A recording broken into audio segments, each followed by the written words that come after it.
A UFC legend recently compared Khamzat Chimaev's training routine to that of former light heavyweight champion Tito Ortiz and analyzed his fighting style. He noted that it is very difficult to defeat Borz because of the commitment it takes to prepare for what he brings to the octagon. The middleweight contender is unbeaten in his professional career and has become known for overwhelming his opponents with his relentless takedowns.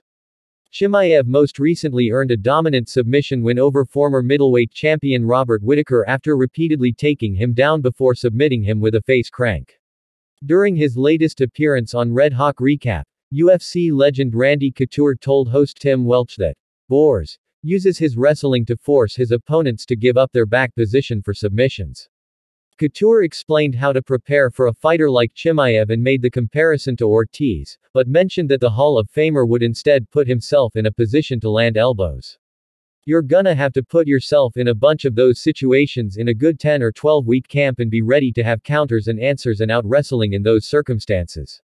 Not concede. It's no different than preparing to fight a guy like Tito Ortiz. 96% of Tito's fights are won by securing the takedown and floating over a guy and landing those elbows and smothering them.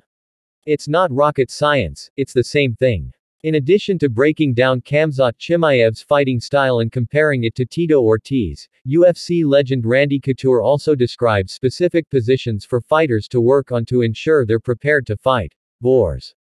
During the aforementioned appearance, Couture mentioned that fighters need to replicate what Chimaev brings by forcing themselves in a position to defend constant takedowns and leg ties on the ground.